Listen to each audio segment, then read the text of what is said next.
Hello, ഇന്ന് ഞായറാഴ്ച ആയതുകൊണ്ട് ഹസ്ബൻഡിൻ്റെ വീട്ടിലാണുള്ളത് കേട്ടോ. അപ്പോൾ രാവിലെ എണീറ്റപ്പോൾ തൊട്ട് ഭയങ്കര മഴയായിരുന്നു. പുറത്തേക്ക് ഇറങ്ങാൻ പോലും പറ്റാത്തത്ര മഴ കേട്ടോ. അങ്ങനെ കുറേ നേരം മഴ കണ്ട് ആസ്വദിച്ചതിന് ശേഷം അമ്മേനെ കുറച്ച് ജോലികളിലൊന്ന് ഹെൽപ്പ് ചെയ്ത് കൊടുത്തു.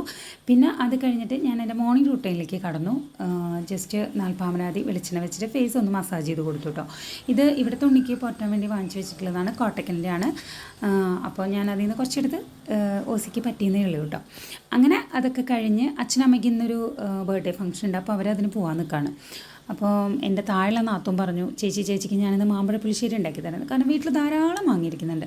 പക്ഷേ എനിക്ക് അത്ര വലിയ എക്സ്പെക്റ്റേഷനൊന്നും ഉണ്ടായിരുന്നില്ല അവൾ വെക്കാമെന്ന് പറഞ്ഞപ്പോൾ. പക്ഷേ വെച്ച് കഴിഞ്ഞപ്പോൾ ഞാൻ എൻ്റെ എല്ലാ ധാരണകളും മാറ്റി. കാരണം സൂപ്പറായിട്ട് അവൾ കുറച്ച് ടൈം എടുത്തിട്ട് നല്ല ടേസ്റ്റി ആയിട്ട് എല്ലാ പാകത്തിനും ഉപ്പും പുളിയും മധുരവും ഒക്കെ എല്ലാം ഒരേപോലെ പാകത്തിന് കേട്ടോ. പിന്നെ അത് മാത്രമല്ല നെയ്യൊക്കെ ഒഴിച്ചിട്ടുണ്ട്. അതിൻ്റെയൊക്കെ ഫ്ലേവർ ഇങ്ങനെ നാവിൽ നിൽക്കുക, ഭയങ്കര ടേസ്റ്റി ആയിരുന്നു കേട്ടോ. അങ്ങനെ കുളിയൊക്കെ കഴിഞ്ഞ് വന്നു. അപ്പോൾ ദാ ഈ രണ്ട് പേര് ഭയങ്കര കളിയായിരുന്നു കേട്ടോ. അപ്പോൾ അവരുടെ കളി കുറേ നേരം അങ്ങനെ നോക്കി നിന്ന് ഞാൻ ഭക്ഷണം കഴിക്കാനായിട്ട് വന്നു.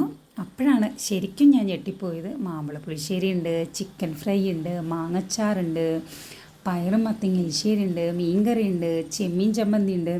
അപ്പം അതൊക്കെ കൂട്ടിയിട്ട് ഉച്ചയ്ക്ക്, അതും നല്ല മഴ പെയ്യുന്നൊരു ദിവസം, ഒന്ന് ആലോചിക്കാൻ കൂടെ വയ്യ. സ്വർഗം മാമാ സ്വർഗം. അങ്ങനെ അടിപൊളി ഒരു ഫുഡും കഴിച്ച് സുഖമായിട്ടൊരു ഉറക്കം ഉറങ്ങി.